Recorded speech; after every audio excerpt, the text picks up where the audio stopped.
Good afternoon, ladies and gentlemen of different media outlets. In a very special way, I would like to welcome you to SSBC studios. We are live on the national broadcaster because of the importance of the matter that we are discussing, that we shall get into shortly. I would like to say thank you for turning up in these numbers after inviting you at very short notice. The reason for calling for an emergency media briefing is because of the fighting that we had yesterday at the residence of the former SPA chief, General Akol Koor. I would like to go back a little bit for the story to flow. I do not want to rush to the main agenda that brought me here. All of you would recall that General Akol was appointed as the Director General of Internal Security Bureau in 2011, sorry. He served for 13 years in the same capacity, made very remarkable contributions in the docket. About a month ago or two, His Excellency the President exercised his prerogatives as the President of the Republic and relieved him. That is entirely his prerogative. Then appointed him as the Governor of Warab State, and later on that appointment was revoked. About 2 weeks ago, there was a directive on the need for his movement to be restricted and be confined to his residence at Thongpiny residential area. And when that order was issued, a written order was delivered to him, and it was announced to him that his movement was being restricted. After that step was taken, other security measures were put in place to ensure his security and safety. Additional security forces were deployed outside of his residence. That was the first step that was taken. The second step was that the force that he had when he was still in power, when he was still the DG, and when he served briefly as the Governor of Warab State, the force that he had was also downsized to a reasonable force, and that force was deployed within his compound. So that meant there were two forces, one inside the compound and the second one outside of the compound, with different commands performing different roles, which is essentially is protection.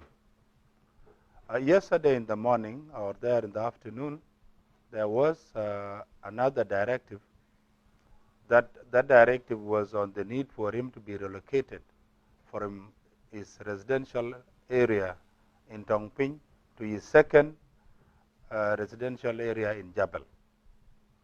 The heads of 4 units were called, and they were given the directive. Those who were directed included his successor, General Akol, who was given the directive, then the Chief of Military Intelligence for Sspdf, and then the Commander of Tiger, as well as the Chief for Operations at Sspdf General Headquarters. All of them, the 4 of them, went to General Akol's residence and delivered to him a message on the need for him to relocate from Thongpiny to Jebel residential area. All what was required of him was that he was needed to relocate alone himself, with his family, his wife, and a bodyguard plus a senior officer that would be assigned to him in his second residential area. And let me make it very clear that he was not being effectively placed under house arrest. He was simply being told to relocate from Thongpiny because of the presence of the security forces, the inconveniences the insecurity forces were causing in the area. You know, Thongpiny area has a lot of diplomatic missions. A lot of diplomats are residing in Thongpiny, and where the incident took place not very far from the residence of the American ambassador, and that area also has a lot of NGO. So the stationing of forces in the area had caused a lot of inconveniences in terms of freedom of movement and in terms of feeling at ease. After the message was delivered on the need for him to relocate, the force, the commanders that were tasked with the responsibility left.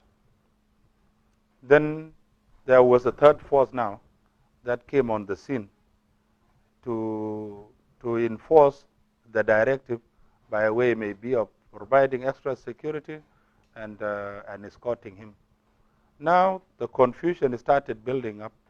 The force within the perimeter wall, the force outside, the second force that had been deployed about 2 weeks earlier on, and the third that arrived at around 4 to 5. All of these forces are under different commands. And the element of this exercising proper command, control, and coordination somehow got lost in the middle. And while these elements became a little bit in short supply, there was misunderstanding between the force that was inside for his close protection and the one that was deployed outside of the fence. There was misunderstanding. And as a result, the two forces exchanged fires. That was the start of the armed confrontation that you heard of. And of course, small arms fire was heard, followed by other combat support weaponry systems. That was what transpired. Immediately after the eruption of the clashes, the first step that was taken by the Chief of Staff was for him to rush to the scene. He was able to convince and order the warring parties to cease all forms of hostilities, which they did. And all of you who had contacted me throughout the night would concur with me that after the sporadic fire stopped, it stopped at around 10. Until now, I'm talking to you, there were no reports of gunfire at his residence. Today in the morning, which is the main subject matter, there was a very urgent security meeting convened by His Excellency, the President, in his capacity as the Commander-in-Chief of SSBDF and the Supreme Commander of all the organized forces. A very successful meeting was held under his leadership. It was attended by the Chief of Defense Forces, the Inspector General of Police, the new Director General of National Security Service, and our Chief of Military Intelligence. And the resolution that was arrived at was a very wonderful resolution that brought me to the studios to come and announce to you. I'm glad that the Chief of Defense Forces made a request for him to take the lead, because of course it is the Army that is supposed to take the lead in any given situation. So he took the lead and started engaging General Akol Koor for the second time on the need for him to comply with the CNC's orders for him to relocate to his second residence. And the good news is that a few minutes ago, around 30 to 45 minutes ago, General Akol Koor accepted to relocate to his second residence in Jabal residential area with his dear wife, one bodyguard, and a cook, a senior officer, who will be assigned to him to liaise and oversee his protection. Then to keep at bay any opportunists, spoilers, he is going to be provided with an additional protection by the SSBDF at his new residence. And basically, he is not under house detention, he is just relocating to his residence.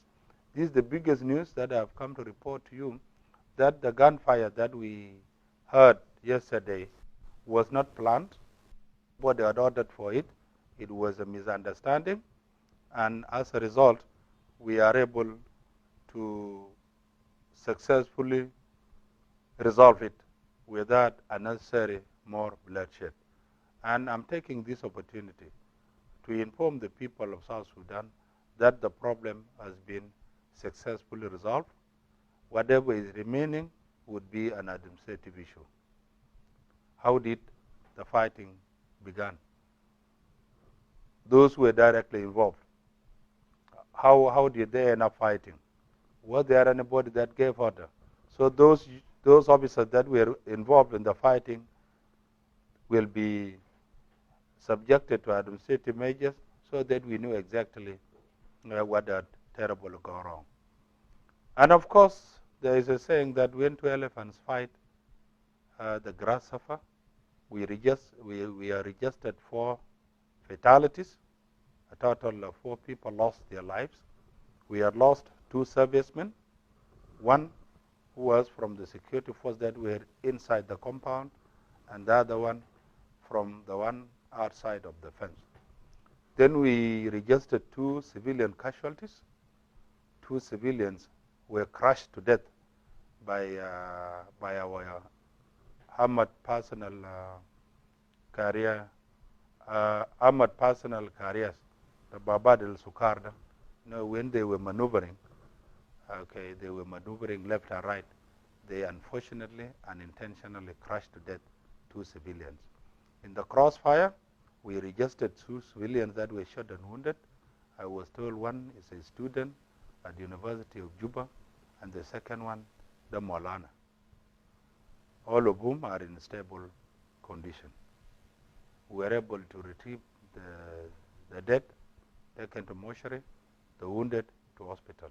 So as we speak, it is back to business as usual. And in a very special way, on behalf of Sspdf, we'd like to thank the CNC for demonstrating very exceptional leadership, for the heads of the organized forces for demonstrating very exceptional leadership, and they have actually succeeded in resolving what many thought was a recurrence of 2013 and 2016 fighting. It has been successfully contained, like the way I said, and we are hopeful that nothing of that nature will ever occur again. Thank you very much.